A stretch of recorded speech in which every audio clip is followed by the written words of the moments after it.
Good morning, good morning, good morning. My name is MightyStream, and I'm going to do our August the 22nd spiritual principle a day in a meditation. It sure is good to be with you. Let's go ahead and get into that screen, see what we have. The title, oh, the fifth step. Okay. The title of the meditation is Trust and the Fifth Step. This may be the first time we've ever trusted another person enough to tell her or him about ourselves and allow that person to get to know us. Now, that comes from It Works, step 5. We addicts have lots of stories, what some consider to be deep, dark secrets others easily share, sometimes even as badges of honor. Many of us are fine with divulging the goriest details of our using days, the mayhem of our childhoods, and our experiences of victimization. Regarding the fourth and fifth steps, we think, no problem. I am an open book. But as we do the work that is suggested, perhaps using the step working guides, there's a depth inherent in those questions that goes way beyond our comfort. Exposing our own part in situations turns out to be messy, agonizing, and illuminating all at once. For many of us, our pettiness, our unforgiving nature or unkind acts, our ego on blast, our shame, these carefully guarded parts of ourselves turn out to be far more significant than the dramatic tales we thought we'd tell. Thankfully, we've had the benefit and experience of the previous steps to build trust in the program, each other, a higher power, and our sponsor. The fifth step is an opportunity for us to open our whole book and have another human being bear witness to the stories about ourselves that are the hardest to tell. As much as we've been nervous about sharing our inventory with another person, it's the first time we've admitted much of this business to ourselves. Building a bond of trust takes courage as well as vulnerability. As we exercise that bond, weight is lifted off our shoulders. We've revealed the truth about ourselves and we're not rejected.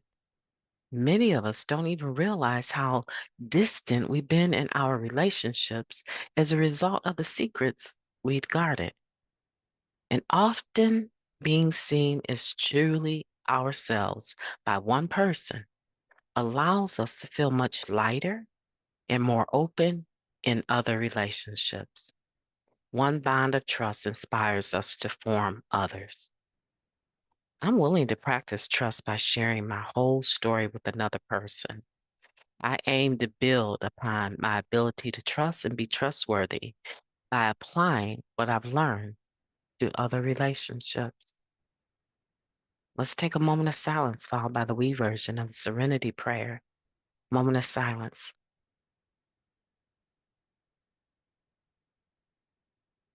Thank you, God. Grant us the serenity to accept the things that we cannot change, the courage to change the things that we can, and the wisdom to know the difference just for today. Please and thank you. Are you thinking what I'm thinking? This meditation, wow. Let's unpack it. I said that for my friend out there. PWL, right? Let's unpack it.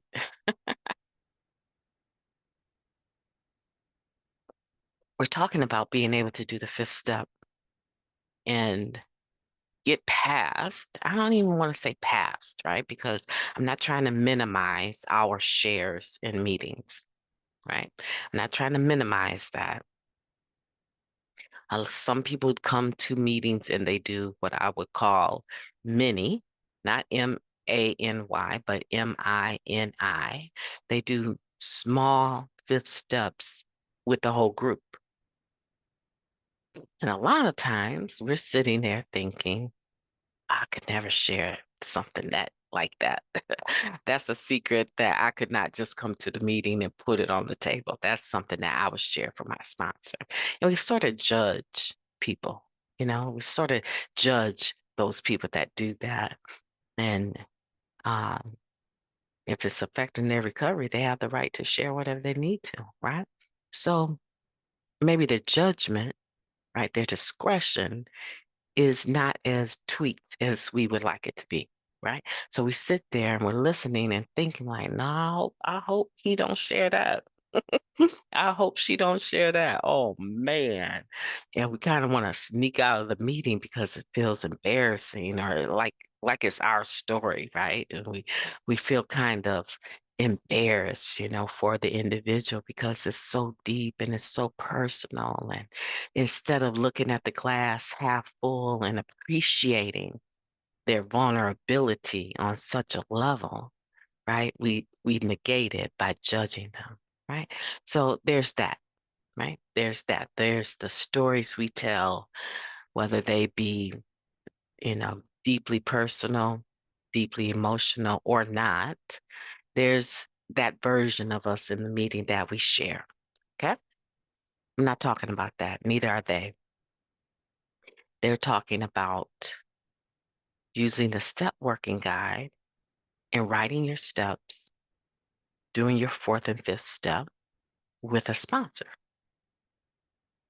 Many people that use the table or the group as a sponsor may come to the meeting and do these mini fifth steps, right?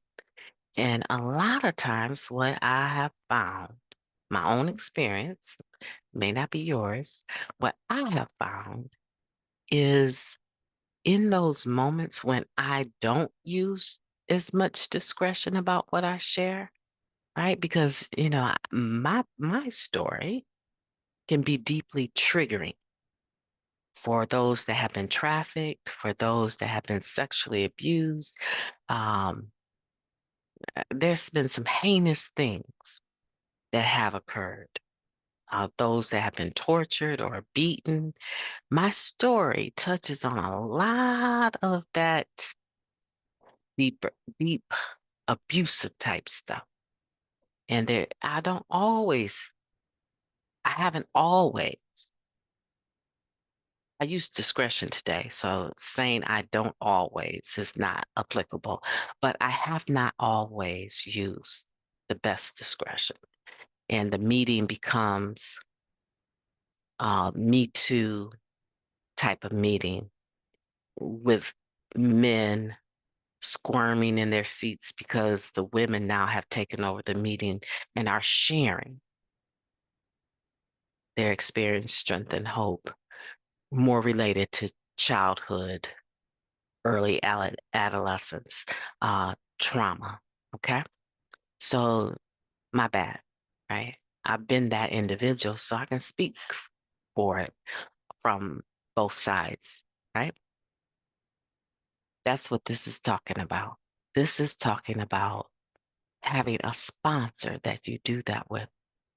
And what I found is a lot of times when I would do that, not show discretion, I wasn't on the best terms with my sponsor, or I had dropped the ball on an assignment with my sponsor, and I needed to offload something that was going on, right? When I'm connected to other people in the fellowship, when I'm connected to my sponsor, when I'm interacting, right? When I am interacting, there isn't that sense of urgency to do a mini fifth step in the meeting because I've had that connection with my sponsor. I do that with them, or I have a connection with my sponsee network, right? Sponsor has a sponsee, and so the sponsee probably has interacted with other people their sponsor is actually sponsoring. So now it's a sponsee brother, a sponsee sister. There's that fellowship among one another that are being sponsored by the same individual. Maybe I'm networking with them, and you know what? I get to sit and have coffee and chit chat and, you know, talk it up and cry a little bit, laugh a lot a bit, right? And when I go to the meeting, I'm not desperate in the meeting. I'm not desperate to share in the meeting, and I can lend my ears to other people that need to and want to share. I get to be of service doing that, right? So where are we? Let's talk about that. Let's unpack this because this is what it's talking about. It's talking about going beyond that open share and coming into the zone of something that is more vulnerable, is more intimate, uh, and we're telling our part of the story. Yeah, we're aware that we've been traumatized, but we're sharing the part that we played, and we're allowing. And I want you to catch this. We're allowing someone, our sponsor, to have an inside picture of who we really are, who we have really been. What part did we play in that traumatizing situation?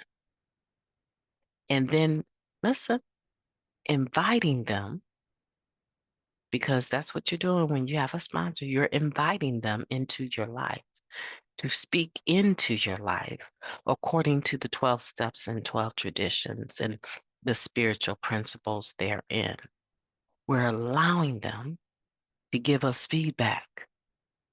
And here's the thing I found with myself on any given day, I may not be humble enough for the feedback.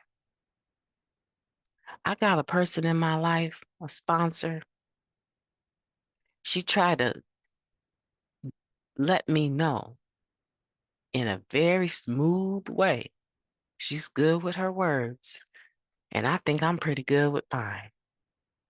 She is a highly educated woman, and she will come in there so slick with her suggestion that I don't even know that I've been suggested. Come on, somebody. She's so she is so smooth with the way she swoops in there. And you know what? Some of the time when I'm running my mouth, I think you should not have told her that. I'm thinking one thing, it's going to end up being the targeted conversation, right? The targeted correction. I'm thinking to myself, oh man, you done messed up. You done told this lady too much. And you know what? She'll be focused on something else. She'll be focused on maybe not even what I thought would be the issue. She'll be focusing on in a real loving, diplomatic way on the tone that I'm using, the tone in which I told the story, and say something like, I'm listening to you, Mighty Stream. I'm listening to you. And first of all, I want you to know that I love you. But I hear so much pride in what you're saying. I just hear a lot of pride. You're still afraid to be vulnerable. And I think to myself, what the heck? What? I just told this lady that whatever I told her, I'm not about to tell y'all. I just told this lady, let's use an example that I snapped in the grocery store and or that I, had to go back and do this 10th step with someone and all she is focusing on is the tone of my voice. Oh man. And I have to sit there and retell it in a manner that really reflects humility. She's slick. I'm trying to tell y'all, right? I invited her though, right? I've invited her into my life to be able to take the spiritual principles and apply them to whatever I'm sharing so that I have a clearer picture of the application of the spiritual principles in my life. That's a heck of a statement there that I would invite a human being to give me feedback, whether it's good or bad, and most of the time, corrective. Shoo, it's nothing to run from, folks. Having a sponsor is nothing to run from because when you start peering into who you've really been with the guidance of a sponsor, you now have an opportunity to correct the behavior that needs to be corrected. And that's the deeper look. That's beyond the open share. That's the real nitty gritty. That's sharing with God and another human being the exact nature of our wrongs. Hmm. Ta, ta, ta, ta. This meditation is so good. I could go on forever, but I'm not going to. I'm going to release you to go back into this meditation. Grab somebody today and say, you know what? I want to do the spiritual principle a day in a meditation with someone over coffee today. Can you meet me at Starbucks and, just sit down and go over this with me? I'd be interested in your feedback. Call your sponsor. But whatever you do, remember that we're working on being willing to practice trust by sharing our whole story with another person, that we're aiming to build upon our ability to trust and to be trustworthy by applying what we've learned to other relationships. Take a chance on your sponsor. And as you develop that, you'll find yourself being willing to take a chance on other people in your network, in the Fellowship of Narcotics Anonymous. I loved my time with you today, but I have to go, guys. I have to go. I want for you to have a beautiful day on purpose. Talk to you tomorrow.